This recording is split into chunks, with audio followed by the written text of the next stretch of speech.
자, 그러면 토지 개혁하고 관련된 내용을 이제 보겠습니다. 예, 미 군정 관련된 내용을 이제 그 먼저 볼게요. 포셈 그 441 페이지 펴 보세요. 예. 맨 마지막 단락부터 한번 보겠습니다. 자, 미 군정은 맨 처음 미 군정 법령 제9호 소장 3분의 1 cc 및 지주제 소작 계약 일방적 해제 방지 정도의 미봉적 정책만 취하면서 토지 정책의 소극적 입장을 견지하려고 했다.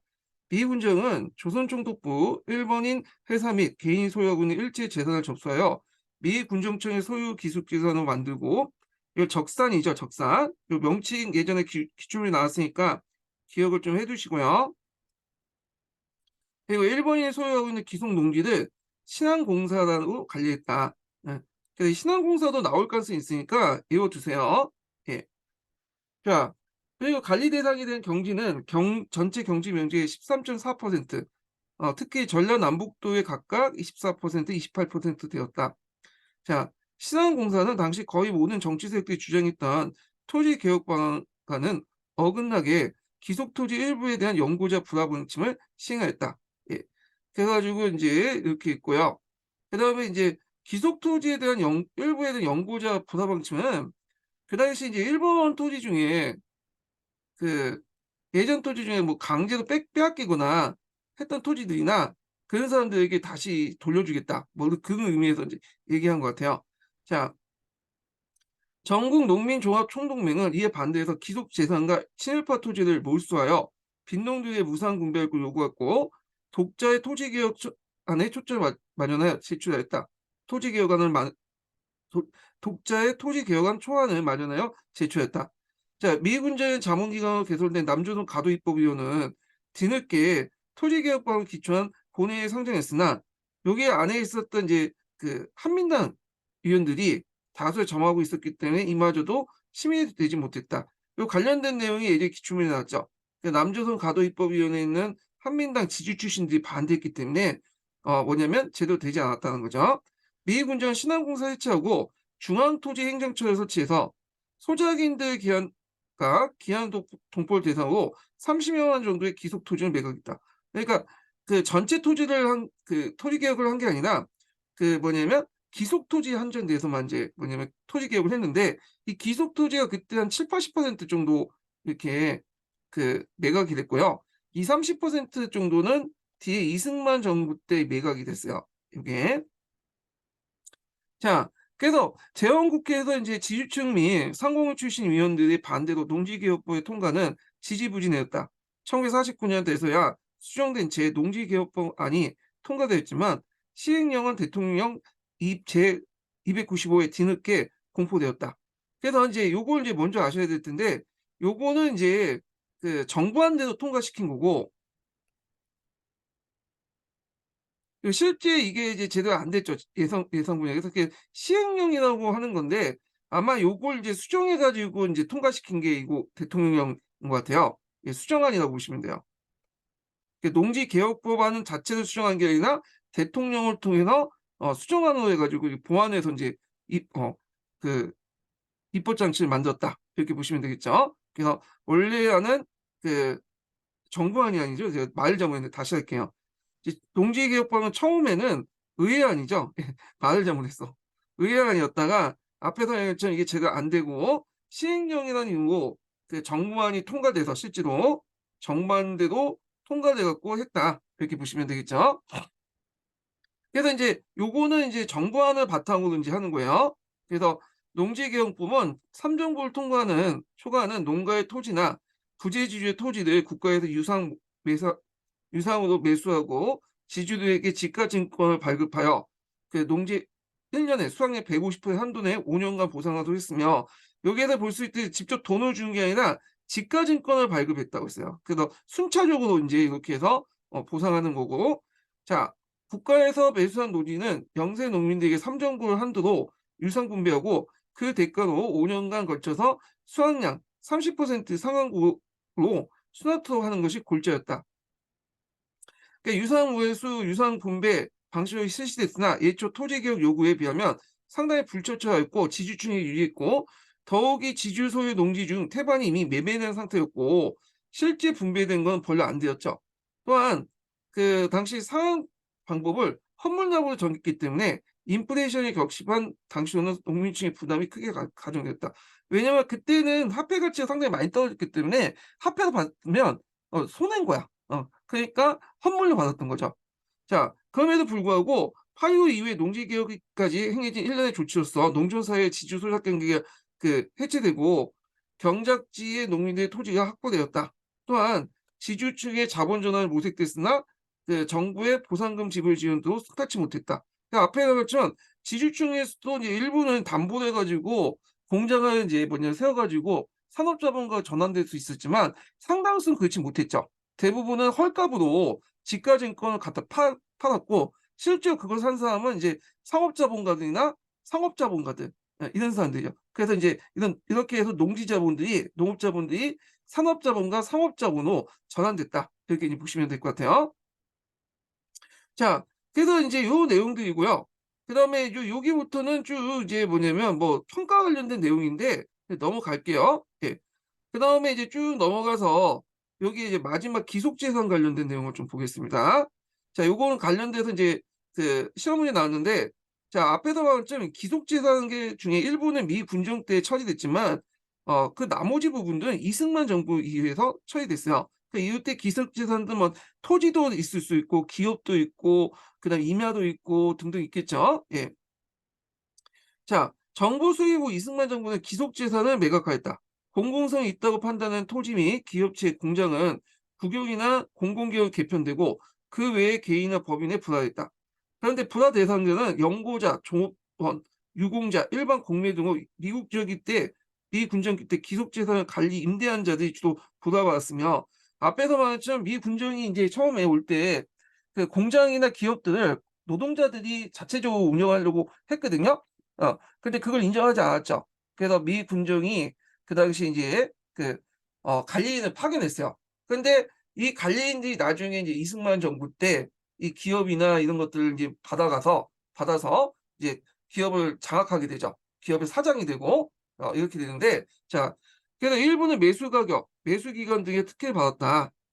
이런 기속재산 처리 과정에서 미 군정기 때 관리했던 사람이 그대로 뭐냐면 기업을 인수받았다. 이렇게 이제 보시면 될 것 같아요.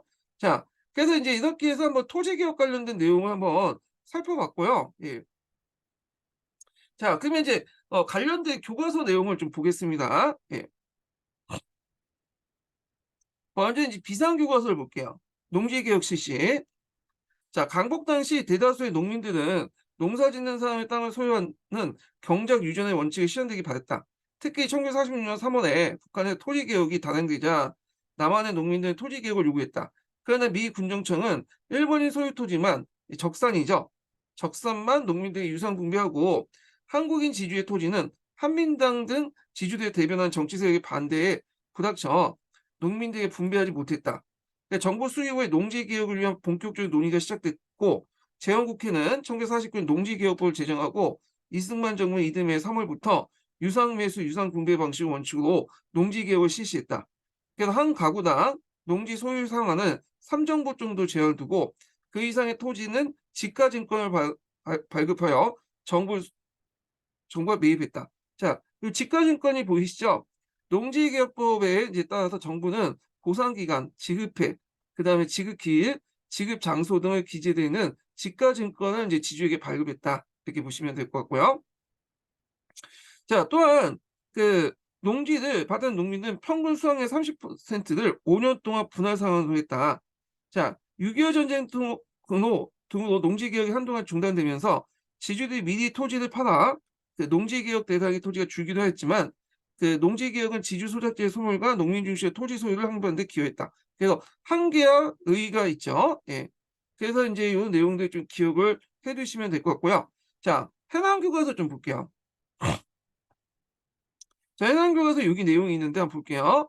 강복 당시 농민들 대다수는 농민들이었다. 새로운 국가 건설을 위해서 그들에게 당당한 주체로 서야 했고 이들을 위해서 토지 개혁이 필요했다. 1946년 북한이 토지 개혁을 단행하자 미군정도 농민들의 요구를 외면할 수 없게 되었고 미군정은 토지개혁법을 제정했으나 지주 세력들, 한민당 세력들의 반발 때문에 실패했고 그러자 미군정은 신안공사의 소유 토지를 농지는 농민들에게 유상으로 인제 분배됐다. 그래 갖고 인제 여기 있는데 요 관련된 내용이 여기 한번 있으니까 볼게요. 1945년 10월 미군 정은 농민들 불만을 잠재우기 위해서 최고 소장료를 3분의 1로 제한했다. 그리고 같은 달 동양척식 주식회사를 신한공사로 개명하고 미 군정원에 두었다. 미 군정은 북한의 토지 개혁을 실시하려고 하자 가도입법위원 을 구성하여 개혁을 추진하였으나 실패했다. 그래서 이후 1948년 3월 기성농지 매각령을 반포해서 신한공사가 소유한 토지를 농민들에게 매각했는데 매각대가도 연평균 소출의 1.5배 농지기업과 같았다. 이렇게 인제 오고 근데 이게 좀 약간 잘못된 게 여기 잠깐 보면 그때 인제 신한공사라는 표현보다는 신한공사를 뭘로 인제 했냐면 어 예전에 한번 시험 문제 나왔죠. 중앙토지행정처라고 했어요. 예. 신한공사. 그러니까 정확한 중앙토지행정처를 설치했다는 게 맞는 말이죠. 예. 그래서 요거 관련된 내용 한번 읽어 볼게요. 1948년 3월에 남조선 가도정부령 제8 73호로 공포하여 신한공사를 해체하고 중앙토지행정처를 설치하고 소작지는 또는 소유지 이정부 이하의 자로 매각토지 소유지 서작인들에게 우선권을 주고 그 외의 농민, 농업노동자, 해외에서 온 귀국 농민, 북한에서 이주한 사람들을 매각하고 농지에 대가는 당의 토지의 주 수확량의 연고 수확량 3배를 하고 지불도 20% 15년간 연불로 환불납을 한다. 근데 구체적으로 몇 퍼센트 몇 배를 해 갖고 납부한다. 이건 외울 필요 없겠죠. 요게 중요한 거는 그걸 이제 분할 상환한다. 환불납으로. 이것만 중요 외우시면 될 것 같아요.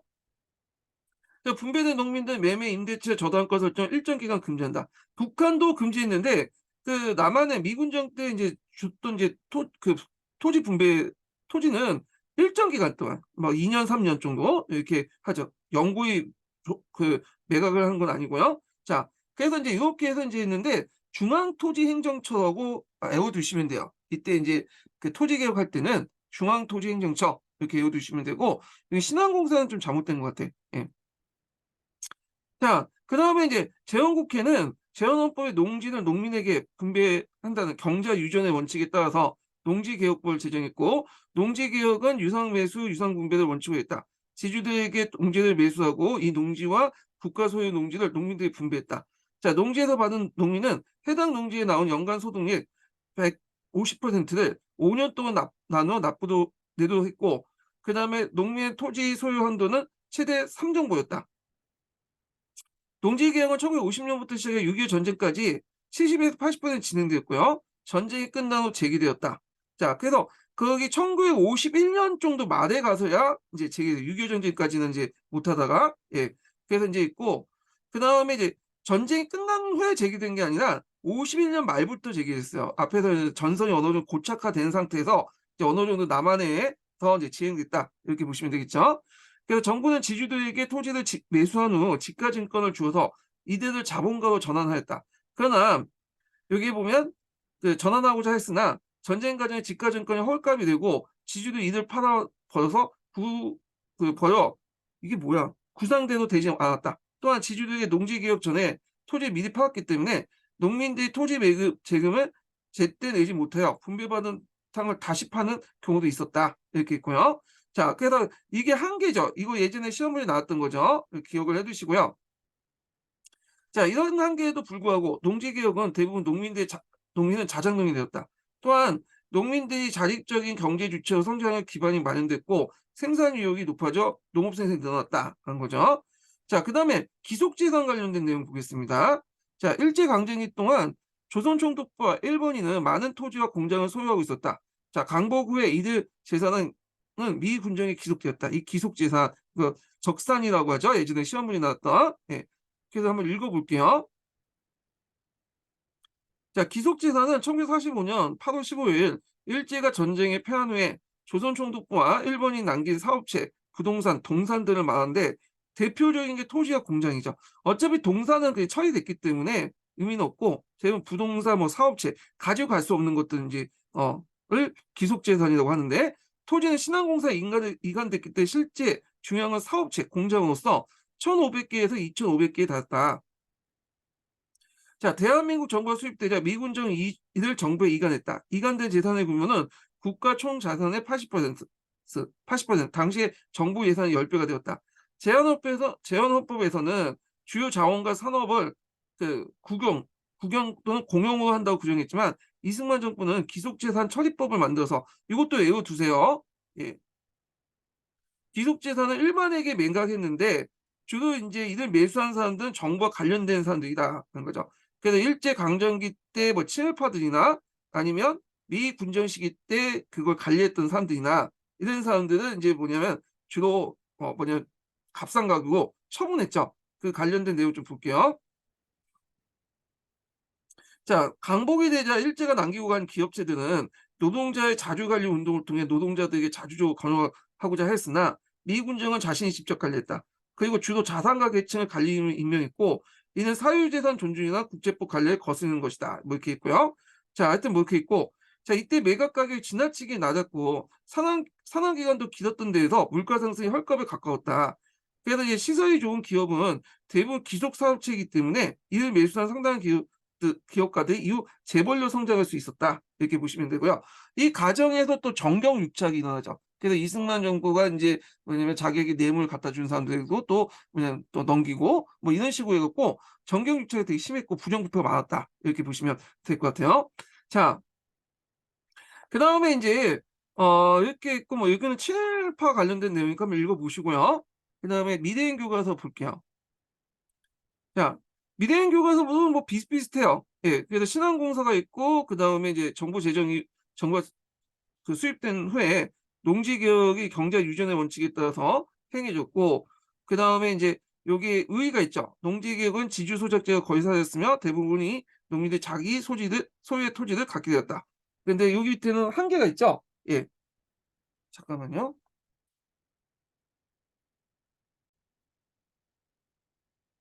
자, 그러나부터가 이제 한계죠. 농지가 아닌 토지를 개혁 대상에 제했고, 그래서 이제 뭐 앞에서 얘기한 가수원 같은 것들이나 이런 것들은 이제 제외시켰죠. 반민족 행위자의 토지 몰수도 이루어지지 않았다. 유산 분배에 따른 부담으로 농민들은 농지를 되팔고 다시 소작농이 되기도 했다. 이렇게 있고요. 자, 그 다음에 이제 넘어가서 이 북한 정권 있고, 그 다음에 이제 금성교과서 좀 보겠습니다. 자, 강복 당시 대다수 농민들은 자신의 땅을 갖지 못한 채 어려운 생활을 이어나갔다. 자, 이런 상황에서 토지개혁은 대다수 한국인들이 요구하는 개혁 과제였으며 지주 자본가 세력의 지지 기반이었던 한민당도 외면할 수 없었다. 자, 미 군정청은 토지개혁의 소극적인 입장이었고 1948년 일본인의 소유하고 있는 기속농지를 민간에 매각하는 정도였다. 자, 대한민국 정부 수립 이후 국회는 본격적인 토지개혁을 위한 농지개혁법을 뭐냐면 제정하였다. 자, 이승만 정부는 농지개혁을 위한 가구당 토지 소유 상한선 3정도 제한됐다. 그래서 유상 매입과 유상 분배를 한 식으로 농지개혁을 이제 추진했고요. 자, 농지개혁은 6.25 전쟁 한동안 중단된 우여곡절을 겪었다. 일부 지주들은 미 토지를 처분하는 편법을 동원해서 농지개혁법을 피해 나가기도 했다. 그러나 농지개혁으로 지주계급은 손을 대고 대다수 농민은 자신의 토지를 소유하게 됨에 따라서 토지 소유 불균등으로 인한 사회적 갈등이 상당 부분 해소되었다. 뭐 이렇게 보시면 될 것 같아요. 자, 그래서 이제 농지개혁 관련된 내용을 이제 봤고요. 그 다음에 이제 넘어가서 6.25 전쟁을 이제 보겠습니다. 6.25 전쟁. 그래서 6.25 전쟁도 중요한 주제이기 때문에 나올 가능성이 있는데 지금까지 인구에서는 그렇게 나오지 않았어요. 이 부분이요. 예. 근데 요번에 그 정전협정 있죠. 정전협정 거의 70주년이죠. 예. 그 70주년이기 때문에 요게 나올 가능성이 좀 있긴 있는데 잘 모르겠어요. 예. 그래서 뭐 어떻게 나올지 모르니까 한번 읽어보기도 하죠. 자, 여기 전제의 배경인데 보겠습니다. 자, 남과 북의 인연과 체제가 다른 대한민국 정부와 북한 정권이 들어서면서 한반도에서는 긴장과 대립이 고조되었다. 자, 냉전이 심화된 가운데 미국과 소련은 한반도에 군대를 철수했으나 남한과 북한의 각각 군사적 경제적 지원을 계속했다. 자, 이 무정 남한과 북한은 서로의 체제를 비난하면서 38도 부근에 크고 작은 무력 충돌을 벌였다. 그래갖고 이제 6.25 전쟁 이전에도 그 당시 이제 38도선을 이제 기준으로 해가지고 무력 충돌이 되게 많았고요. 그리고 이제 일부 그 지리산 일대에서는 또 유격대 활동도 있었죠. 예, 여수 순천 방란 사건 이후에 그 도망갔잖아요, 거기에. 예. 그래서 인제 남한 정부는 국방 경비대를 국군으로 확대 개편하고 국방력을 강화했고 지리산 이제 주변에 활동했던 유격대를 토벌하고 자익향 활동가들 색출에 전항시켰다. 전항이라는 것은 종래의 그런 사상이나 이념을 바꿔서 그와 배치된 사상과 이념을 돌리는 거예요. 자기가 사회주의자인데 그걸 포기하고 이렇게 인제 하는 것이 전항이거든요. 자, 근데 이제 이 전항이라는 제도가 일제 강점기 때 민족주의자들한테 써먹었던 제도예요. 그래서 이제 민족 독립운동가들 뭐냐면 그 잡아오면 그 족치거나 하여튼 설득시켜 갖고 그 자기 생각을 버리고 청와대에 충성하게 만드는 그런 제도가 이제 정형인데 뭐 하여튼 그래요. 자, 그래 놓고 인제 이렇게 해서 이제 만들어 가지고 이들을 땅을 모아서 만든 게 이제 뭐냐면 보도연맹이죠, 보도연맹. 이 보도연맹을 이 전환자를 중심으로 만드는데 나중에 설명하겠지만 이게 나중에 보도연맹 사건에 인제 그 일어나죠. 이거는 나중에 좀 얘기할게요. 자, 북한은 소련으로부터 전차, 비행기, 무기와 군사력 지원하는데 그때 이제 T-32를 지원받았죠. T-32 8호라고 하는 전차를 받아요. 그래서 이제 2차 세계대전 때 마구잡이로 찍어냈던 가성비 뛰어난 그 전차가 있었거든요. 하여튼 이런 것들을 이제 받고 중국 내전에 참여했던 조선오용군을 인민군을 편입하여 군사를 강화시켰다. 또한 소련은 북한 남침 계획을 승인하면서 중국도 미국의 전쟁에 개입할 경우에 참여할 걸 약속했다. 한편 미국은 남한의 전투 부대를 철수하기 시작했고 고문단만 좀 놔뒀고요. 또 인제 미국은 이게 결정적인 문제가 됐던 게 이게 예치슨 선언이죠. 태평양 방위선을 한반도에 제한된 예치선을 발표했다. 그래서 인제 여기 보면 여기 이제 예치슨이라는 국무장관이 우리나라식으로 외무장관이라고 보시면 돼요. 그래서 이렇게 예치슨 라인을 이제 해 놓고는 일본까지와 필리핀에 있는 선이 우리 방위선이었다. 그러니까 요 말은 대한민국과 타이완은 제외시켰다. 이렇게 이잖아요. 자, 그래서 인제 근데 이 에치슨이 말이 여기까지만 하겠다는 게 아니라 요게 최소 방위선이고 위기 시에는 앞으로 타이완과 대한민국까지 나가겠다는 말도 했어요. 근데 요것만 부각된 거지. 최소 방위선만. 예. 그래 갖고 그걸 인제 보고 나서 이제 자극을 받은 거예요, 김일성이. 예. 그래서 김일성이 예치선 선언에 의하면 이제 여기가 이제 최소 방위선이니까 대한민국 공격해도 우리나라 공격해도 미국이 도와주지 않겠다 이렇게 생각을 하게 된 건데 자, 내용을 볼게요. 자, H선언은 6.25 전쟁 원인 가운데 하나로 지적되기도 하는데 그 영향에 대해서 견해가 엇갈린다. 자, 예치선 선언 당시에는 이미 북한은 전쟁 계획과 준비가 결정적 시기였기 때문에 이 선언이 전쟁 반발에 미친 영향이 거의 없다는 견해와 북한의 전쟁 지원을 머뭇고 있던 소련의 스탈린의 전쟁을 통해서 한반도 공산을 결정하는 데 영향을 줬다는 견해가 있다. 뭐 이렇게 있는데 전반적으로 영향을 줬다는 게 중론이에요. 예. 이렇게 이제 보시면 될 것 같고 자, 북한은 이러한 전세를 이용해서 소련과 이제 중국의 지원하는 전쟁을 준비했고요. 그리고 인제 그 김일성이 우리나라를 공격하기 전에 이미 인제 스탈린으로부터 사전 동의를 받았어요. 처음엔 동의 안 해 줬죠, 스탈린이. 미국과 충돌하면 제3 차 세계대전이 일어났으니까. 근데 김일성이 와 가지고 막 설득했죠. 그래서 인제 예치슨 선언도 했고 그러니까 미국이 안 도와준다. 결국에는 좋다." 그러면 이제 뭐냐면 남한을 공격해도 좋다고 도장을 찍어 주니까 이때 인제 뭐냐면 남한을 공격했죠. 그리고 그 당시에 또 스탈린이 그 자기도 인제 원자폭탄도 개발했거든요. 그래서 좀 자신감이 있었어. 등등 해 가지고 그걸 도장을 찍어 준 거죠. 자, 그래서 이제 허락을 받고 인제 뭐냐면 전쟁을 시작하는데 이 전쟁 과정을 이제 크게 3 단계로 4 단계로 볼 수가 있거든요. 잠깐 이제 볼게요.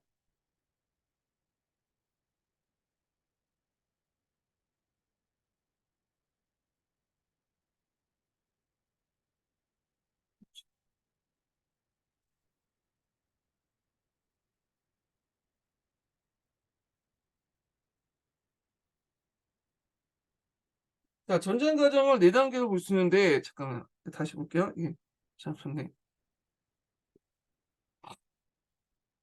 자, 북한군이 남침을 해 갖고 3일 만에 서울을 이제 점령하고 막 밀어붙여 가지고 낙동강까지 이렇게 내려가는 게 1 단계고요. 예. 그래서 납동강 전선까지 후퇴하는 단계죠. 그리고 이제 이때 유엔군, 미군이 참여하면서 이제 국제적 확대됐고, 그 다음에 2단계는 뭐냐면 인천 상륙 작전하면서 여기 이제 뭐냐면 올라치고 그 위에서 이제 내려가면서 북한군을 이제 섬멸하고 북진하는 단계. 이게 2단계죠. 그래서 이제 서울을 탈환하고 평양까지 탈환하고 압록강 초산지지까지 이제 하면서 막 통일하는 그 단계인데 이때 누가 개입했어요? 예, 한미 원조단 이후로 중국군이 개입하죠. 그래서 중국군이 또 내려와서 이제 밀어붙여요. 그래서 결국에는 서울이 다시 뺏기고 그다음에 저쪽 금강 방어선까지 내려갔다가 다시 이제 어 국군과 유엔군, 미군이 치고 올라가서 이제 오늘날 후전선을 중심으로 해갖고 고지전을 이제 벌이는 단계. 그래서 이게 4단계야. 그래갖고 여기 보시면 알겠지만 전선이 1, 2년 사이에 한 번, 두 번, 세 번, 네 번이나 바뀌어요. 그러니까 전선이 상당히 많이 바뀌죠. 자, 그 과정에서 갈등이 일어나길 수밖에 없죠. 여기에 있다가 적군 치하에 있다가 부역했다가 또 와갖고 올라와서 또 부역자 처벌받고 또 내려왔다 또 여기 있는데 사람들이 또 부역자 처벌받고 여기서 그냥 왔다 갔다 하면서 이렇게 이제 서로 간에 이제 뭐냐면 죽이는 민족 상장의 비극이 일어나기 시작했는데 네 번에 걸쳐서 이게 전선 번화가 일어났다. 이렇게 보시면 될 것 같고요. 마지막에 그 고착화되는 단계가 이제 요 4단계 때인데 이 4단계 때 진짜 후점회담이 이제 진행이 되거든요. 그래서 1951년 말부터 진행이 되는데 이게 53년까지 끝나요. 거의 이제 횟수로는 한 2년 동안 진행이 되는데 그 과정에서 한 채 땅을 얻기 위해서 많은 사람이 죽었어. 실제 여기에서 많이 죽었어요. 고지전이 유명하죠. 그래서 나가지도 않고 이렇게 하면서 요 한 채 땅을 고지를 빼앗기 위해서 수많은 사람들이 죽고 죽이는 그런 과정이 있었다. 그리고 이 과정에서 이제 많은 사람이 죽었다는 좀 기억을 해두시고요. 그래서 요 4단계로 나눠졌다. 이렇게 보시면 돼요. 자, 그러면 이제 다시 이제 보겠습니다. 자, 1950년 6월 25일 새벽에 북한은 기습적이고 전면적으로 남침을 강행했다. 예전에는 우리가 뭐 북침했다, 뭐 말도 안 되는 그런 설이 있었는데 이런 관점은 요즘에 없어졌죠. 왜냐하면 비밀 문서가 이제 예전 구소련의 비밀 문서에 그 공개됐기 때문에 이 북한군이 쳐들어왔다는 건 다 알고 있는 거거든요. 예. 자, 하여튼 이렇게 있고 북한군이 치밀하게 준비한 군사력을 바탕으로 그다음에 3일 만에 서울을 점령했고요. 탱크로 밀어붙였죠. 우리나라는 탱크도 없었는데 그때 T-32 8호 예전에 1차 세계대전 때 이제 2차 세계대전 때 사용했던 소련군 주력 그 탱크죠. 가성비 있는 탱크 한 200 몇 대를 이제 200 몇 대, 250대인가요? 70대를 이제 뭐냐면 그 보내서 이제 금방 서울 점령했고 7월까지 납동강 유역까지 지출했죠. 그러니까 6.25 전쟁이 일어나니까 미군의 요청을 긴급 소집된 유엔 안전보장이사에서 북한의 남침의 평화에 대한 파괴 행위를 부정하고 남한에 대한 군사 지원을 결의했다. 그래서 이제 유엔군이 최초로 이제 뭐냐면 군대를 조직해가지고 파견됐던 것이 6.25 전쟁 때야. 근데 여기서 6.25 전쟁 때 그러면 약간 좀 의문이 든 게 유엔 안전보장이사회는 했는데 그럼 거기 안보리 이제 소집할 때 5개 상임 이사국이 있었잖아요. 거기에서 이제 통과돼야지 뭐 갈 수 있는데 상임 이사국이 소련이죠. 근데 소련이 거부권을 행사를 안 했어요. 소련이 거부권을 행사하면 유엔군 파견이 좀 힘들 텐데 왜 안 했냐면 어 지금 이제 소련이 그 당시 지금 이제 소련의 비밀 문서는 이제 그 뭐냐면 공개가 된 상태에서 알려졌는데 소련은 그 당시에 어디에 관심이 있었냐면 중화민국 있죠. 중화민국. 중화민국이 이제 그 당시 상위 이사국이었잖아요. 중화민국이 대신에 이제 중국 공산당이 중국을 차지했으니까 중국 공산당한테 상위 이사국을 달라고 미국한테 요청했는데 미국이 거부를 했거든. 그러니까 거기에 대한 이제 뭐 항의 표시로 그 당시 그 상위 이사국에 참여하지 않았어. 그 회의에. 그래서 이제 결국에 거부권을 안 한 게 아니라 못한 거죠. 네. 그래가지고 이제 이렇게 해가지고 뭐냐면 통과됐다. 이렇게 보시면 돼요. 소련이 그 당시 이제 그걸 또 묵인한 것도 있다고 하더라고요. 소련 입장 올 때는 그 굳이 전쟁이 일어나서 거기 서방 국가들이 6.25 전쟁에 참여하면 소련 입장 올 때는 그 서방 쪽이 이제 빈 거 아니에요. 미군이 거의 대부분 6.25 전쟁 때문 6.25 전쟁에 동원되니까. 그러니까 이참에 노리고 이제 서유럽이나 이런 데서 공격할 수 있겠다 생각을 하게 된 거죠. 예. 심해 공백을 노리고 오히려 6.25 전쟁 때 미국이 참여하도 그냥 안보리에서 안전보장이사회에서 이제 뭐냐면 그걸 통과시키도록 하기 위해서 소련이 거부권을 행사하지 않았다. 이렇게 본다고 하더라고요. 예. 뭐 이렇게 했는데 하여튼 이제 그 당시 평화적인 소련이 그 당시 중화민국 대신에 중공을 뭐냐면 상위 이사국을 앉히기 위해서 일종의 그 당시 안보리에 참여하지 않았고 거부권을 행사하지 않았기 때문에 결국에는 이제 뭐냐면 그 통과시켰다. 이렇게 보시면 될 것 같아요. 예. 자, 그래서 이제 다시 이제 보면 이에 따라 미국을 비롯해 16개 국가로 구성된 유엔군이 남한으로 파견되었다. 자, 납동강사에 두고 이제 북한군과 치열하게 전쟁을 벌였던 북군과 유엔군은 인천 상륙작전을 성공해서 전세를 역전하였다. 9월 28일 날 서울 되찾은 국군과 유엔군은 여세를 몰아서 38도선을 돌파했으며 평양과 원산을 점령하고 요 38도선이 돌파된 그 시점, 음, 이게 이제 육군 1사단인가? 뭐 하여튼 이 사단이 이제 38도선을 돌파했다고 하는데 그게 오늘날 국군의 날이에요. 12월 1일 날 이 국군의 날이 요 날 정하는 거야. 국군의 날이. 예. 뭐 중요한 건 아닌데. 자, 하여튼 평양과 원산을 점령하고 압록강 유역까지 도달했다. 자, 국군과 유엔군이 북쪽 국경을 이루자 중국은 10월부터 군대를 보내 북한을 지원했다. 압록강으로 넘어온 이제 그 뭐냐 중국군은 대규모 병력에 앞서서 순식간으로 남하했고요. 이에 따라서 이제 그 1951년 1월에 서울이 다시 함락했죠. 1.4호트에 나가죠. 예. 그 이후 이제 국군과 유엔군은 전력을 가다듬고 총공세를 감행했으며 서울 다시 되찾았고 38도 선 부근, 오늘날 후전선 부근에서 북한군과 중국군이 서로 그냥 밀고 밀리는 공방전을 이어갔다. 38도선 근처에서 전선이 고착 상태에 빠지자 소련의 제의로 1951년 7월부터 당사국 사이에 정전이 모색되었다. 그러니까 정전 협상은 그 당시 군사 분계선 설정과 포로 소환 문제로 등 이견이 이제 좁히지 못하다가 2년 동안 지속됐다. 그래서 그 당시에 이제 제일 문제가 됐던 게 군사 분계선을 어떻게 설정할 것이냐, 그다음 포로 소환을 어떻게 할 것이냐 가지고 이제 이게 논쟁이 돼 있었거든요. 예.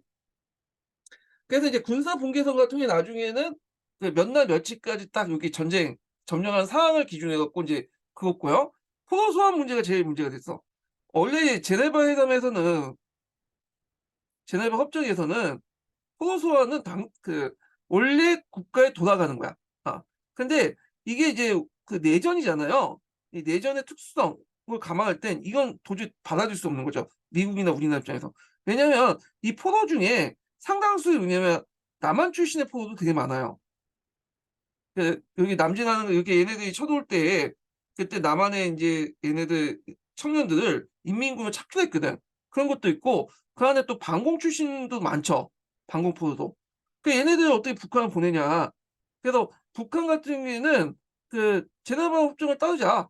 그 당사자 그 본국 그 뭐냐 각 국가로 이제 돌려보내자라는 원칙인데 이에 반해서 이제 그 우리나라하고 인제 유엔이나 뭐 미국 같은 경우에는 당사자의 의견을 먼저 존중하자. 출신이 아니라 출신적으로 무조건 주는 게 아니라 그냥 당사자의 의견에 따라서 정하자. 그러니까 이걸 가지고 인제 논쟁을 했다가 결국에는 당사자의 주장에 따라서 당사자의 의사에 따라서 돌려 가는 방식으로 이렇게 인제 바 결정되게 되죠. 예. 자, 정전협정 체결이 지연되는 동안 38도선 부근에 더욱 치열한 전쟁이 벌어져 많은 희생자가 발생했고요. 고지전이 상당히 심했고 정전을 반대한 이승만 정부는 일방적으로 방공포를 석방할 뻔했어. 거제도에 있는 거. 예. 그러니까 이제 미국에서 당황한 거죠. 이게 잘못하면 깨질 수 있는 거 아니에요, 점정협정이. 그래서 이제 처음에 미국에서는 이승만을 죽이려고 하다가 그냥 이승만을 타협했죠. 그래 갖고 이제 이승만한테 이제 설득을 했는데 방해하지 마라. 그러니까 이승만이 요구한 게 뭐냐면 그러면 방위조약을 맺자. 그래 가지고 방위조약을 맺은 게 한미 상호 안정 바 한미 상호 안정 보호 조약이야. 예. 그래서 인제 미국이 우리의 이제 뭐냐면 안보를 책임을 주기 위해서 요 조약을 맺은 거죠. 그래서 인제 요런 게 있고 결국에는 1953 년에 칠레 판문점 정전협정을 조인하면서 3년 만에 6.25 전쟁은 정전으로 맺어졌다. 요게 주의할 것은 종전이 아니에요, 지금 종전이. 전쟁이 끝난 게 아니라 잠깐 뭐냐면 전쟁이 쉬고 있는 거죠. 후전이죠. 예. 그래 갖고 인제 예전에 문재인 대통령이 예전에 뭐 그 정전협정 종전협정으로 바뀌자 뭐 했던 말이 요런 말인데 어 이 종이 쪼가리가 뭐 그렇게 의미가 있겠어요? 예 뭐 그렇게 의미는 없는 것 같은데 자 여기에서 이제 좀 눈여겨볼 게 뭐냐면 이 정전협정서에서 북한인민군 최고사령관, 중국군 사령관, 횡덕회가 있고 유엔 사령관이 다 서명했는데 이승만 정부는 정전에 반대했기 때문에 서명에 참여하지 않았어. 예. 그래 갖고 인제 이렇게 있고요.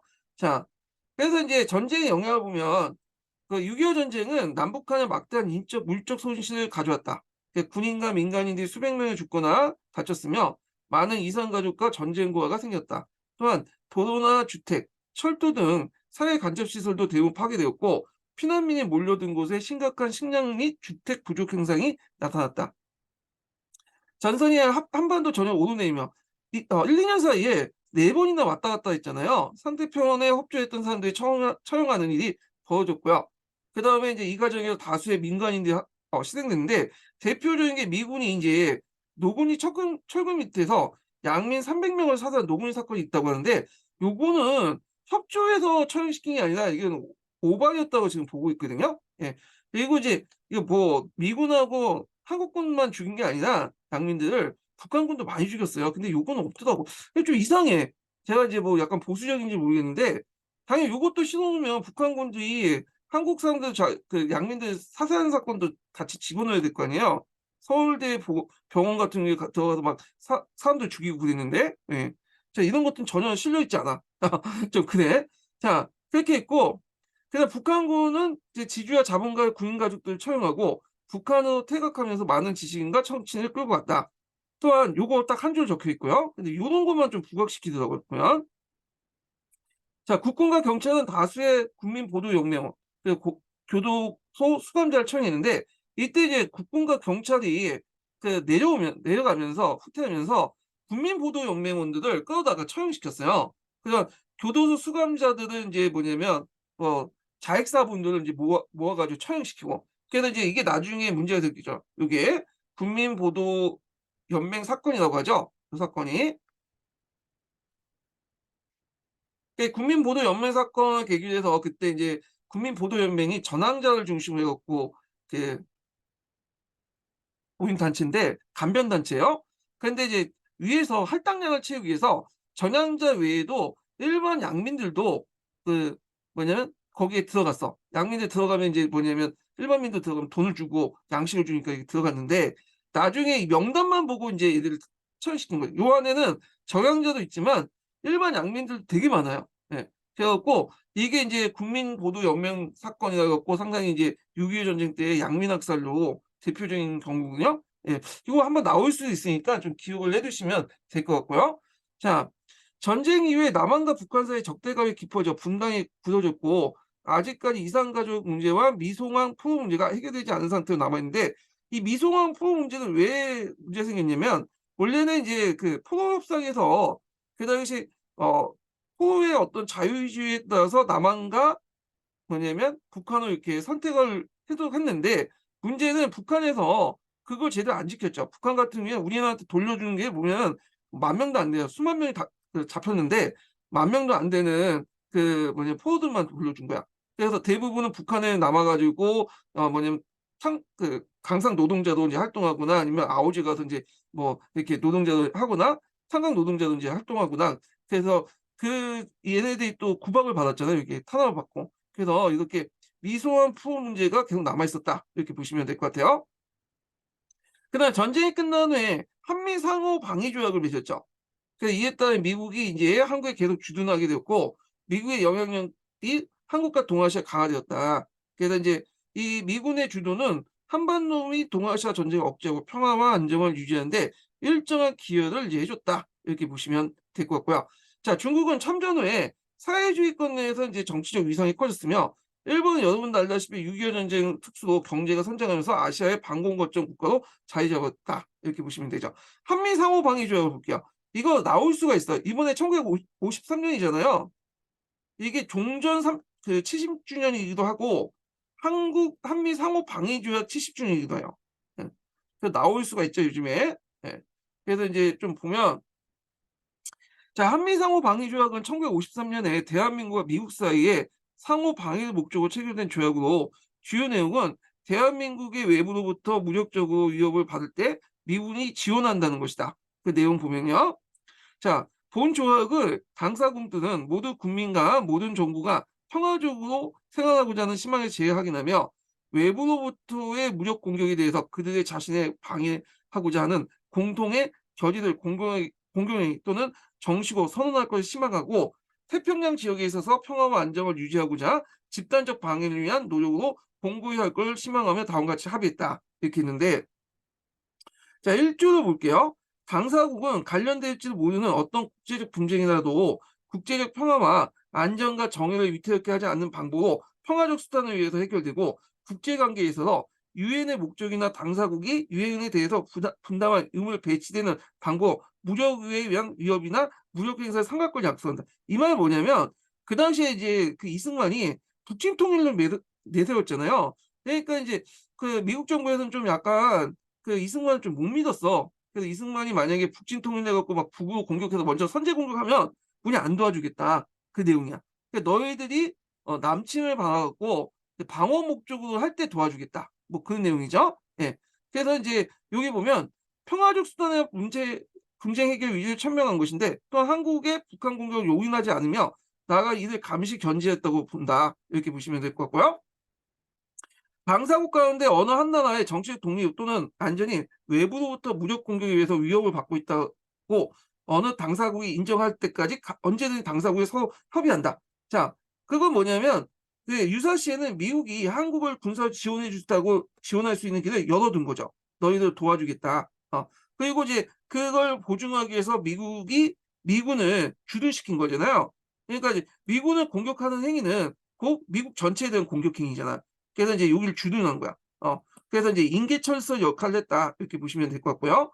그다음에 상호적 합의에 의해서 미 합중군의 육군, 해군과 공군은 대한민국의 영토 내에 그 부근에 배치된 거치하는 권리를 대한민국은 허락하고 미 합중국 수락한다. 미군 배치를 이제 뭐냐 인정해주고 그리고 안전을 보장해주겠다고 맺은 게 한미 상호 방위 조약이야. 근데 제가 볼 때는 이승만이 이거는 되게 잘한 것 같아. 신의 한 수인 것 같아. 그래서 만약에 미국이 우리나라 주둔하지 않았으면 이제 북한이 곧바로 공격할 수도 있거든요. 예. 그래서 나름대로 상당히 신의 한 수였다고 보시면 돼요. 그래서 이승만이 독재는 되게 해서 욕은 얻어먹었는데 외교적 감각은 좀 있어요, 이 사람이요. 국제 악몽이나 이런 보는 감각은 있어요, 이 사람이. 자, 그래서 뭐 이렇게 있고, 그 다음에 이제 여기 보면 해랑 교과서 좀 볼게요. 자, 6.25 전쟁은 어떻게 이제 시작됐을까? 이렇게 보면, 자, 남과 북에 정부가 수립되자 한반도에 주둔하고 있던 미국과 소련군은 철수했다. 미국은 중국과 소련의 세력 확장을 저지하기 위해서 태평양 방어선 H9을 그 발표했는데 여기에서 한국과 타이완은 제외됐죠. 여기 선 보시면 알겠지만 필리핀, 일본, 알육산 열도까지잖아요. 그러나 미국은 한미 상호 방위 원조 조약을 협정을 맺어서 한국을 지원하기도 했다. 여기에서 이제 보면 한미 상호 방위 원조 협정 있고 그다음에 앞에서 이제 읽은 여기 한미 상호 방위 조약이 있어요. 이건 뭐냐? 이거는 방위 원조 협정은 그 구속력이 없는 거예요. 구성력이 없고 미군 주둔을 그 뭐냐면 전제도 하고 하는 건 아니거든요. 유사시에 뭐냐면 유사시에 지원을 해주겠다고 약속만 해준 거야. 약속은. 근데 요거는 어느 정도의 약속을 해주는지 명확하지 않아요. 그냥 너희들 도와주겠다 정도의 좀 수준 낮은 약속이야. 근데 요거는 다른 거죠. 요거는 좀 더 강화된 거야. 요거는 미군을 주둔하고 한미상호 방위조약은 주둔하고 그리고 제2조에 보면 그 뭐냐면 공격받을 경우에 미군이 즉각적으로 이제 뭐냐 투입하겠다. 이걸 약속을 해준 건데 요거는 그냥 유사시에 어느 정도 뭐 군사적이든 뭐 정치적이든 뭔가 예민한 표현으로 그냥 지원만 해주겠다는 거야. 지원. 요게 뭐 전쟁에 직접 가서 싸우겠다는 등 뭐 어느 정도 군사물자를 그 지원하는 등 이런 것 등등 해가지고 명시해 놓진 않았어요. 예. 그래서 이건 좀 낮은 단계의 그 뭐냐 조약이다. 그냥 지원만 하기 위했던 추상적인 약속이라는 거. 그리고 앞에 있는 그 한미 상호 방위조 그 뭐야 앞에 있는 이제 한미 상호 방위 조약은 미군 주둔을 전제로 해서 유사시에는 확실하게 군대를 파견하겠다는 어떤 지원 약속이고 추상적인 약속이다. 그러니까 구체적으로 뭘 어떻게 지원했는지는 적혀 있지 않죠. 그래서 인제 한미 상호 방위 원조 조약하고 그다음에 한미 상호 방위 조약은 다른 거예요. 예. 그거 좀 기억을 해 두시고요. 자, 이 무렵 북한의 김일성과 소련과 중국을 차례로 방문하여 전쟁에 대한 동의 및 지원의 약속을 얻어냈다. 소련의 최신 무기를 지원하기도 했고 중국은 미군이 참전할 경우에 중국군을 파견하게 됐다. 그래서 이제 중국 국공 내정에 참여했던 조선 우영군 등이 북한으로 귀국하면서 일본 북한의 군사력이 강화되었다. 자, 기습전 6.25 전쟁인데 요거는 뭐 곧바로 인제 관련된 내용은 앞에서 언급했으니까 넘어가고요. 그래서 이제 전개 과정이 쭉 있는데 여기에서 이제 없는 내용만 좀 읽어 볼게요. 자, 낙동강 사이에 두고 이제 진행된 전투로 남북한의 많은 군인들이 희생됐는데 이때 학도병이나 제대로 훈련받지 못한 채 전투에 투입되면서 학생 및 청년들의 희생이 컸다. 그래서 이제 요거 소재로 해 갖고 예전에 영화를 만드는 게 많았죠. 인천 상륙작전 관련된 내용이 있고요. 그다음에 인제 뭐 중국군 공격이 있고 그다음에 인제 민간 학살 관련된 내용이 있는데 요것만 좀 볼게요. 국군과 경찰은 좌파 출신의 교도소 수감자들과 국민보도연맹 이거 외워 두세요. 이거 나올 수 있어. 가입된 사람들 처형했다. 그래서 이런 내용들 좀 기억을 해 두시고 그래서 이제 국민보도연맹 같은 경우에는 1949 년에 정부가 사회주의 활동을 한 사람들을 계몽 지도하게 만든 단체였는데 거기에 일반 사람도 많이 들어가 있죠. 그래서 인제 그때 전쟁 와중에 시작하자 이 사람들 끌고 와서 이제 처형시켰다. 이렇게 보시면 될 것 같고 자, 그다음에 인제 여기 보면 전쟁의 피해는 왜 커졌을까 좀 볼게요. 소련의 제안으로 점전협정이 시작됐으나 그 당시 잠깐만요. 이렇게 자, 포도구한 문제를 놓고 대립하였다는 거예요. 앞에 나왔죠. 이 포도구한 문제가 제일 이제 논쟁점이 많았던 것들인데 이거에 대해서 유엔군하고 그 당시 북한군하고 입장이 좀 달랐죠, 공산층하고. 그래서 전쟁 중에 많은 사람들이 의사와 관계없이 북한군과 국군으로 징집되었다가 포로가 된 사람이 많았기 때문에 포로 교환 원칙을 정하기 쉽지 않았다. 그래서 1949 년에 제네바 협정에 의하면 그 당시 이제 전쟁 포로는 자국 송환의 원칙이었어요. 근데 지금 내전이란 특수한 상황이고 자기 의사 상관없이 이제 뭐 국군이나 북한군 징집된 사람도 많았기 때문에 무조건 돌려보낼 수는 없겠죠. 그래서 공산군 측은 포로의 무조건 공국 소환을 주장했고 유엔군은 포로 자유의사를 존중하자는 의견 차이를 좁히지 못했다. 이런 상황에서 포로 사이의 갈등이 심해졌고 이 갈등의 대표적인 게 이제 뭐냐면 이 거제도에 이제 포로 소용소가 있었거든요. 거기에서 이제 공상포로하고 방공포로의 갈등이 심했는데 이들 간의 싸움 중에 공상포로에게 그 당시 그 교도소 소장이 미국 교도소 소장이 있는데 잡힌 사건이 있어. 한동안 포로로 지내는 그러니까 포로들한테 포로로 잡혀 가지고 지내는 사이가 그 잡힌 사건이 있었거든요. 그러니까 그만큼 갈등이 심했던 거야. 자, 정전협정이 진행된 2년 동안 치열한 전투가 일어났는데 정전협정이 체결되는 순간 양측이 인제 대치하는 선을 군사 분계선 하기로 합의를 했다. 그래서 인제 그 당시 유엔군 측과 공산군 측 군사 분계 38 토선을 할 것인지 전선을 할 것인지 논쟁이 있었는데 그 당시 이제 공산층이 38 토선을 주장했거든요. 그러다가 인제 했다가 결국 대치선으로 해서 군사 분계선을 정하고 요 군사 분계선을 해 가지고 쌍방이 2km씩 이제 뭐냐면 이게 물러나죠. 그래서 여기가 비무장지대를 설정했고 인제 정하기로 했다라는 거죠. 자, 그래서 이제 더 많은 영토를 차지하기 위해서 폭격과 고지전으로 많은 인명피해를 계속 낳았다. 정전협정 협상은 이승만 일방적인 방공포로 사건으로 석방으로 위기를 맞게 되었다. 거제도에 있는 포로소에서 그냥 방공포를 석방시켜 버려요. 하지만 결국 양측은 포로의 자유의사에 관한 교환을 합의했다. 1953년 7월 27일 유엔군과 공산국 측은 그날 군사 분계 설정하고 정전협정을 체결했다. 자, 정전 직후 이제 한국과 미국은 한미 상호 방위 조약을 체결했고 미군이 계속하여 한반도를 주둔하게 했다. 그래서 한미 상호 방위 조약은 그 앞에 있는 이제 한미 상호 방위 원조 협정보다 어 뭐냐 더 구체적이고 그다음에 군사적 개입을 명문화시켜 놓고요.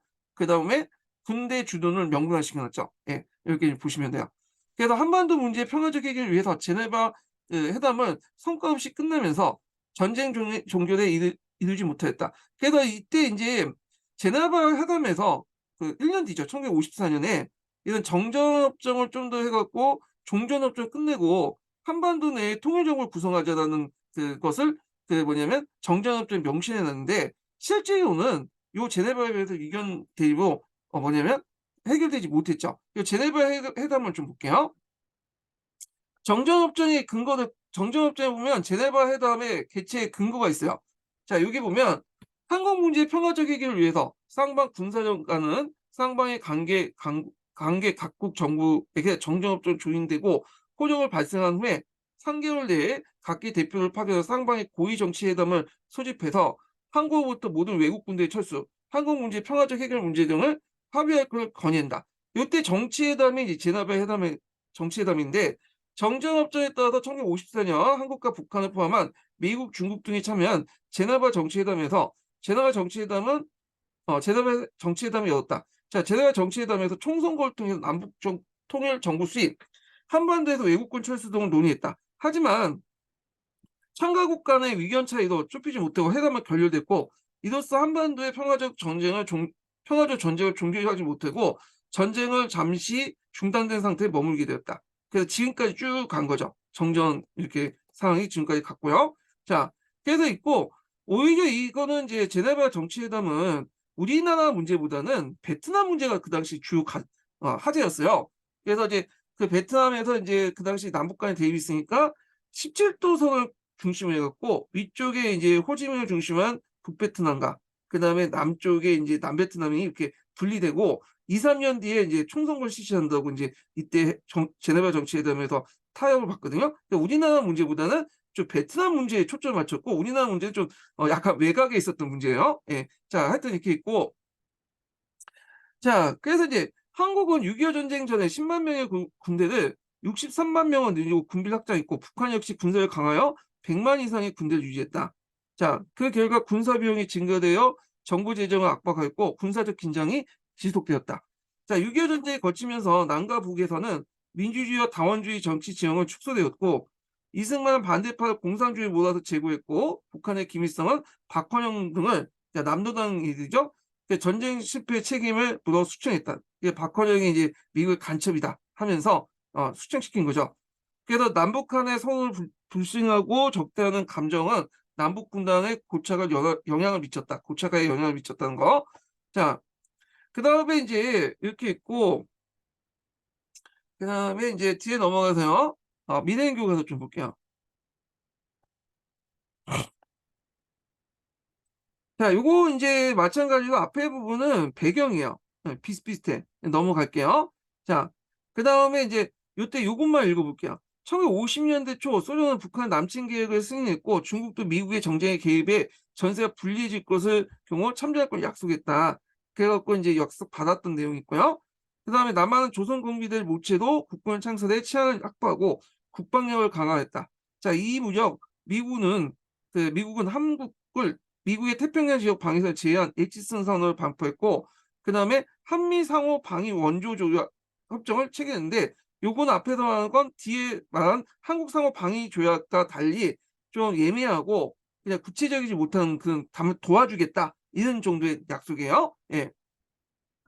자, 그 다음에 북한의 이제 남침 관련된 내용인데 여기에서 좀 넘어가면 요것만 읽어볼게요. 빠진 내용만. 자, 대통령 이승만은 전쟁을 효과적으로 수행하기 위해서 국군의 작전 지휘권을 유엔군에게 사용에 넘어갔다. 그래서 이제 이것 때문에 이제 작전 지휘권이 지금 평시작전권은 이제 우리한테 넘어왔죠. 근데 지금 전시작전권 아직까지도 유엔군은 밑에 있어요. 실제 미군이 갖고 있는 거예요. 예. 그래서 이제 있고 그 다음에 뒤에 넘어와서 이제 여기에서 6.25 전쟁이 이제 중국군이 참여하고 유엔군이 참여하면서 어떤 양상을 띠게 되냐면 국제적 양상을 띠게 돼요. 그래서 6.25 전쟁은 자본주의 진영과 사회주의 진영을 대립하는 국제적 양상을 띠게 됐다. 여기에 이제 미군도 참여하고 중국군도 참여하고 소련군은 또 이제 자기 신분을 속이고 나서 공군은 이제 참여하고 등등 했잖아요. 일본군도 그 당시 이제 소해정인가 뭐 소해정도 이제 파견해갖고 이제 하고 자. 압록강을 건넌 중국군은 대규모 병력을 앞세워 순식간에 남아있고 그 당시 중국군은 정식으로 이제 뭐 군대 명칭을 가지고 중국군은 이제 내온 게 아니라 정규군은 명칭을 가지고 내온 게 아니라 스스로 모집해 갖고 했다. 우용군이라는 이름으로 했어요. 그래서 중국군은 자국 군을 보낼 때 스스로 자발적으로 참여해 갖고 이제 참여했다는 의미로 의용군이라는 이름으로 이제 내려왔다. 이건 아마 이제 국제적인 여론도 그렇고 감안해서 그런 것 같아요. 자, 그다음에 뒤에 넘어가서 여기 쭉 넘어서 정전협정 관련된 내용을 볼게요. 자, 정전협정에서 이제 휴전선이 이제 확정되고 비무장지대 설정, 그다음 군사정정위원회와 중립군 감시위원단 설치 등을 규정했다. 그래서 이제 포로고안은 이제 포로의 자유의사를 존중하기도 했다. 그리고 대통령 이승만은 북진 통일을 주장하면서 전전협정을 서명하지 않았지만 협정 내용을 준수하겠다고 밝혔다. 자, 게다가 한국 정부의 서명이 없는 것은 전쟁 초기 이승만 대통령이 국군의 작전 지휘권 유엔군 사용에 넘어갔기 때문이다. 이렇게 이제 있는데 이건 아닌 것 같아. 이승만 자체가 이제 거부한 거고요. 그거는요. 자, 그러니까 군사정정위원회에 관련된 내용 볼게요. 그때 이제 정전 상황을 감시하기 위해서 군사정정위원회를 설치했는데 이게 판문점에 설치했어요. 그래서 스위스, 스웨덴, 체코슬로바키아, 폴란드로 구성된 중립군 감시위원회가 구성되는데 일단 스위스와 스웨덴은 자본주의 쪽이죠. 예. 그리고 체코슬로바키아, 폴란드는 그 당시 소련의 영향을 받았던 국가잖아요. 그러니까 2대2로 이렇게 배치시켰는데 나중에 이제 체코나 폴란드나 이렇게 뭐냐면 얘네들이 이제 공산 정권이 무너지고 다 이제 뭐냐면 서유 쪽으로 편입됐잖아요. 자본주의 신용. 그러다 보니까 이제 북한은 이거 인정 안 하고 있죠, 요즘에. 예. 자, 뭐 이렇게 있고. 자, 그다음에 이제 6.25 전쟁의 피해와 영향 관련된 내용인데 요건 뭐 각자 읽어보시고 그다음에 이제 한미 상호 방위 조약을 맺었다. 그래서 미국은 한국에 계속 주둔하게 되었다는 거. 자, 그래서 그 결과 한미 상호 방위 조약 결과 그 한반도를 비롯한 동북아시아의 미국의 영향이 더욱 강화됐다.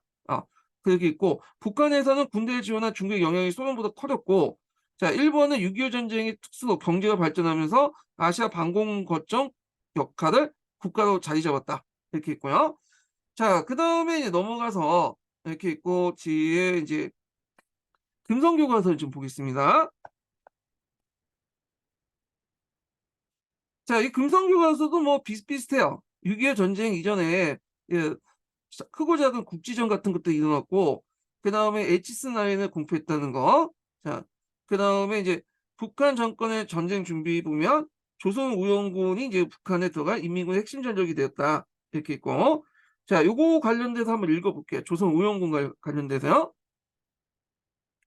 자, 일제 말기 중국에 활동했던 화북조선독립동맹의 군사 조직으로 우정 등 지도부는 1950년 후반 북한에서 연안파를 종파 분자로 몰려서 수청됐다. 이게 8월 종파 사건인데 이거 뒤에 나중에 얘기하겠습니다.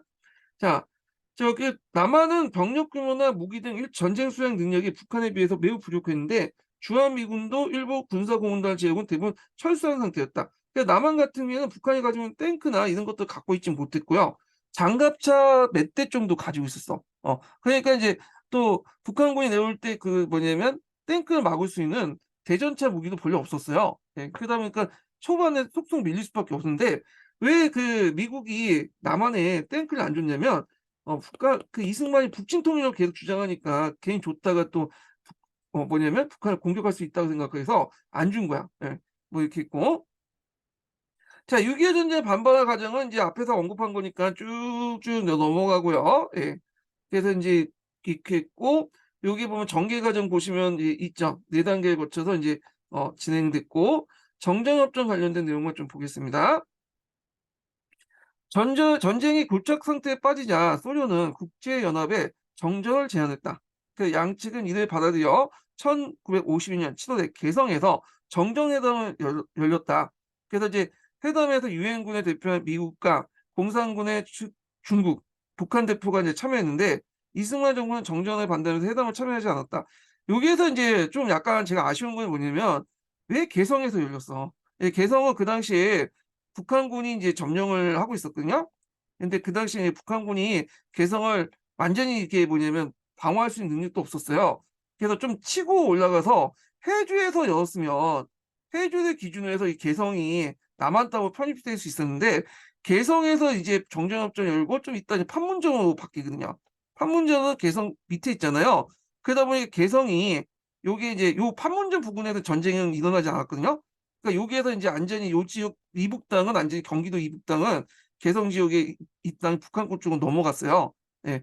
근데 아쉽죠. 이 개성보다는 좀 약간 북쪽인 해주나 그런 데서 정전협정을 해서 회담을 갖고 그랬는데 개성 이남 쪽에 판문점을 했기 때문에 그 부근에서는 전쟁을 할 수 없죠.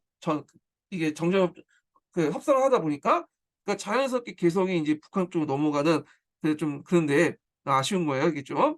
자 그러면 정정회담을 할 때 전쟁을 멈추고 했냐? 그건 아니죠. 정정회담을 하고 그 강원도 쪽 있죠. 강원도 요쪽 라인 여기는 전쟁 안 하면서 요쪽 라인은 전쟁이 계속됐어. 예. 그래서 고지전 같은 것들 해 갖고 요 사이에서 많은 사람이 많이 죽게 돼요. 예. 그래서 그 관련된 내용이 이렇게 있는데 이걸 정전협정을 했으면 여기에서 좀 전쟁을 멈추고 좀 했어야 되는데 여기 부분만 이제 개성이나 판문점일 때만 전쟁을 멈추고 나머지 지역은 다 이제 전선에선 전쟁이 계속 진행됐다. 거의 되면 소모전이죠 그게. 전선 변화 없이 서로 인제 고지만 뺏으려고 왔다 갔다 하면서 싸웠던 건데 요 내용이에요. 전쟁회담이 진행되는 동안 전쟁은 주로 삼팔토 이남 일대 소모전 형태로 전개되는데 양측은 유리한 교지를 이제 차지하기 치열한 전투를 벌였고 그 과정에서 양측 모두 큰 피해를 입었다. 1952년에 강원도천의 백마고지, 뭐 김일성 고지 뭐 등등 전투에서 10여일 동안 양측에서 수많은 사상자가 발생했고요. 그렇게 피해를 흘린 대가로 인제 여기 철원 지역이 일부가 인제 한국 수준으로 들어갔죠. 이 철원이 예전에 그 북한 노동당 그 간사 노동당 본부가 있었던 곳이었거든요. 예. 뭐 하여튼 이렇게 있고 자 어디까지 읽었어? 자 정정회담은 왜 2년 가까이 진행됐을까 좀 볼게요. 자 요거 하기 전에 두 번째 인증번호 알려드릴게요. 두 번째 인증번호는 11 번입니다. 두 번째 인증번호는 11 번이에요. 자 정정회담의 주요 쟁점은 군사 분계선 설정과 그 당시 포로 소환 문제였다.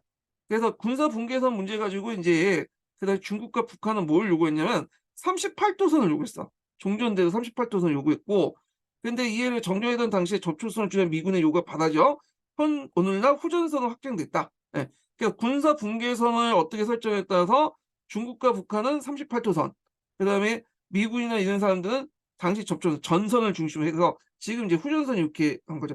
우리가 좀 땅을 많이 먹었나요? 땅을 먹고 우리가 좀 개성 일대 옹진반도 일대는 지키기 어려우니까 이제 내버 두고 상당히 이제 우리가 입장할 때는 좀 약간 이익인 것 같아. 오늘날 속초 뭐 천원 이런 땅들이 인제 넘어온 거죠, 한국 쪽으로. 그래서 군사 분계선 남북으로 2 킬로 비무장 지대를 인제 DMZ를 설정했고 DMZ는 군대 간의 무력 충돌을 방지하고 운하, 하천, 수도 등 국제 교통력 확보를 위한 설치된 특별한 구역인데 실제로 여기에 뭐 비무장 지대라고 하지만 민정 경찰 이런 거 다 들어가잖아요. 지피도 있고. 예. 그렇게 있고 자 포로 수합 문제가 이제 두 번째 쟁점이었죠. 그래서 이 포로 수합 문제는 양측의 이념, 체제의 우월성과 관련이 깊어 합의점을 찾기가 더 어려웠다. 당시 북한에 억류된 국군과 유엔군 포로나 남한에 수용된 북한 인민군, 중국군 포로가 압도적으로 많았죠. 그래서 미국은 뭐라고 주장했냐면 포로의 자유로운 선택권을 주장했지만 북한과 중국은 제네바 협정에 따라 본국 선언을 요구했어요. 결국 이승만 정부가 이제 27,000 명에 이르는 방공포를 일방적으로 이제 석방했죠. 그래서 정정회담의 큰 위기를 이제 뭐냐면 막기도 했고 결국 미국의 포로 수환 방침을 공산군 측이 대체 동의함으로써 마침내 1953년 7월 27일 날 정전협정을 맺게 됐다. 네, 종전이 아니라 전쟁을 잠시 쉬겠다는 정전, 휴전협정을 맺게 됐다고 보시면 돼요. 그래서 정전이란 전쟁 중 군사적 행동을 완전히 멈추는 것이고 종전은 뭐냐면 전쟁이 끝난 것은 많은데 한국은 1953 년까지 이후까지 정전 상태에 그러니까 잠시 지금 군사적 행동이 멈춘 거예요. 예. 끝난 게 아니죠. 예. 종전협정은 맺어야 끝나는 건데 자 그런 것들 인제 기억을 해 두시고요. 자 그다음에 인제 요렇게 있고 그리고 인제 뒤에 가서 뭐 6.25 전쟁이 있는데 한번 각자 읽어 보시고 이거는요. 예. 뒤에 6.25 전쟁에 남긴 상처를 좀 보겠습니다. 요게 뭐 첫 번째하고 두 번째는 뭐 안타깝지만 뭐 시험 문제 안 나오니까 건너뛸게요. 예. 그리고 여기 부분만 좀 보겠습니다. 국민보도연맹 사건. 예. 그래서 그때 수만 명 이상의 국민보도연맹원들이 군경에 의해서 처형됐으며 건나 거 그 경남의 거창 그다음에 충북 영동의 노군리의 주민들이 적대세로 몰려서 희생되었다. 이렇게 있는데 노군리 같은 경우에 왜 근데 이거는 제 미군이 와 가지고 오발로 해 가지고 죽은 걸로 알고 있는데 뭐 이렇게 있고 그다음에 북한 인민군이 점령지에 인민재판 등의 형태의 수많은 주민들이 빼앗았는데, 이때 이제 북한 인민군이 이제 활동 중에 학살 사건 중에 대표적인 게 서울대 병원에 들어가서, 그때 이제 그 북한 인민군들이 서울대 병원을 이제 점령했는데, 이때 이제 군인들하고 환자들도 있었거든요. 예. 이 사람들을 다 뭐냐면 그냥 총살시켜 버렸어요. 의사까지 막 거기 있는 사람들. 예. 그래서 서울대 병원 가면 그 서울대 병원 그 대학병원에 그 학살 기념탑이 있어요. 예. 이런 걸 교과서에 좀 실어놔야 되는데, 예. 자, 그래요. 자, 그 이념에 의한 대규모 민간인 희생은 상호 간의 적개심을 유발했고, 더 나아가서 분단이 굳어지는 데 큰 역할을 끼쳤다. 그래서 그 국민보도연맹 사건이 있는데, 국민보도연맹이 어떤 단체인지 볼게요. 요 사건하고 관련된, 국민보도연맹 사건과 관련된 국민보도연맹 관련된 내용 한번 읽어보겠습니다. 1948년 자익저항자들 관리에 위해서 만들어진 간변단체였다. 연맹원의 구조는 약 30만에 달하는데, 여기에서 자익활동과 관련 없는 사람도 적지 않았다. 그래서 6.25 전쟁이 일어나자 군경은 연맹원을 위협 사회 세력을 간주하고 곳곳에 학살했는데, 그 과정에서 연맹원들이 재판도 없이 대규모 희생되었다. 요걸 이제 보시면 될 것 같고, 자, 그거 외에도 무슨 사건이 또 유명하냐면, 요거는 안 나오는데 교과서에서 국민 그 뭐냐면 보도연맹 사건도 있고요. 6.25 전쟁 과정에서 또 문제가 됐던 사건이 하나 있었어요. 이게 이제 뭐냐면 국민방위군 사건이 있어요. 국민방위군.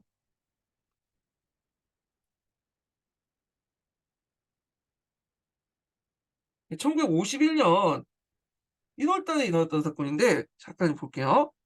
이것도 좀 기억을 해 두실 필요가 있어.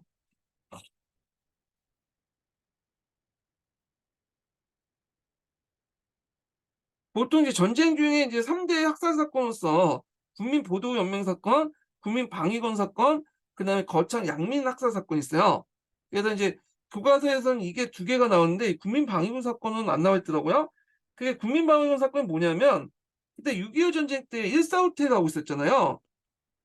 그러니까 이제 일사후퇴 할 때 그 당시 정부에서, 예전에 이제 그 보니까 서울에 이제 함락되고 날 때 그 뭐냐면 그 북한군들이 서울 시민들, 젊은 그 시민들을, 젊은 그 남자들을 징발해서 인민군으로 이제 만들어 가지고 삼았거든요. 이걸 방지하기 위해서 일사후퇴 할 때는 그 이 병력들, 그러니까 젊은 그 20-30 대의 그 젊은이들을, 젊은 남자들을 국민방위군으로 뭐냐면 편입시켜 가지고, 이들을 인제 뭐냐면 남쪽으로 내려와 갖고 훈련을 시킨 다음에 국군에 편입시키려고 했어.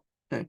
그런데 이제 그래서 이 국민방위군에 관련된 예산을 편성하고, 국민방위군이 내려올 때 뭐 숙식이나 이런 것들을 인제 해결하려고 했는데, 근데 문제는 이 국민방위군을 담당했던 이 간부들이 도중에 뇌물로 뭐 아니 국민방위군을 담당했던 그 간부들이 그걸 횡령을 한 거야. 그거 가지고 인제 뭐 자기 그 사치품 쓰거나 술 마시거나 뭐 이렇게 하고 다 써 버린 거야.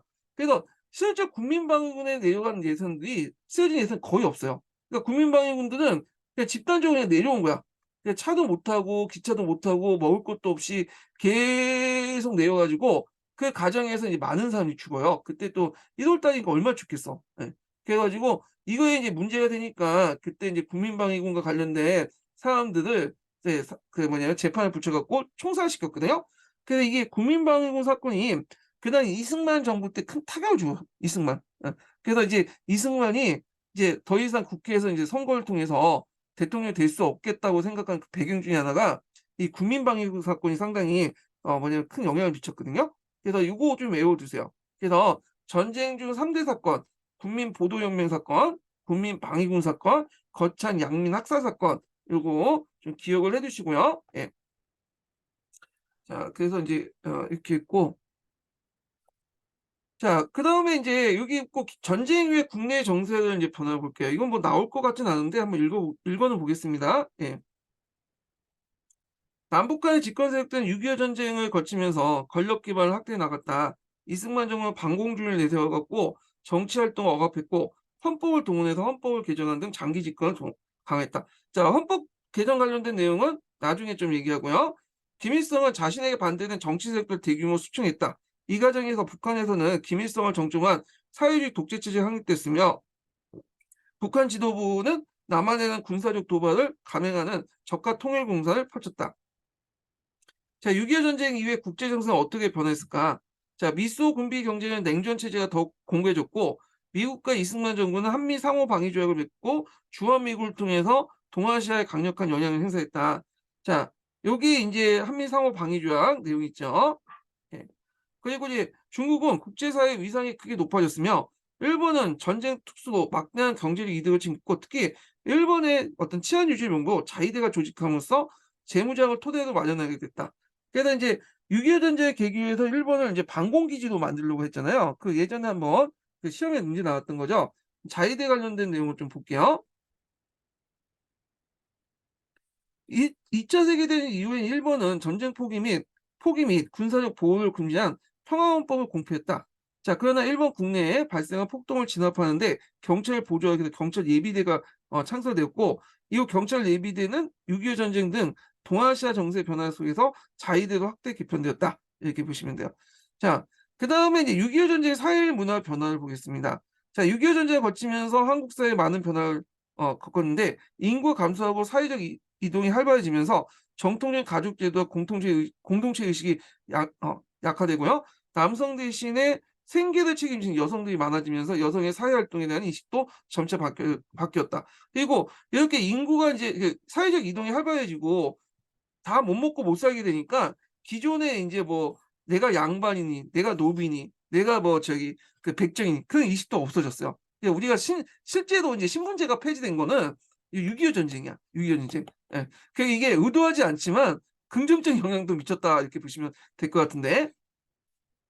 그래서 전쟁을 거치면서 서구의 대중문화도 널리 소개되었다. 주로 미군을 통해서 유입된 서구의 대중문화는 우리의 문화의 폭을 넓혔고, 이때 이제 크리스마스 같은 이제 행사도 이제 들어오게 되죠. 종래의 한국인들의 가치관과 충돌을 빚기도 했다. 그래서 위생안에서는 나일론이 보급되었고, 의복의 색상과 형태가 이전보다 훨씬 다양해졌다. 그렇게 있고요. 자, 그 다음에 이제 그 원조 경제는 이제 나중에 좀 얘기할게요. 요건요. 오늘은 여기까지 이제 보고, 다음 시간에는 이제 이승만 독재 체제 관련된 내용을 이제 보겠습니다. 이승만 독재 체제는 예전에는 많이 안 나왔는데 최근에는 좀 몇 문제 나와요. 그래서 이승만 시대 때 이제 독재하고 정치 체제하고 그 경제 관련된 내용을 이제 좀 볼게요. 예. 오늘 끝까지 듣느라고 수고하셨고요. 예, 추석 잘 보내시고 다음 주에 뵙겠습니다.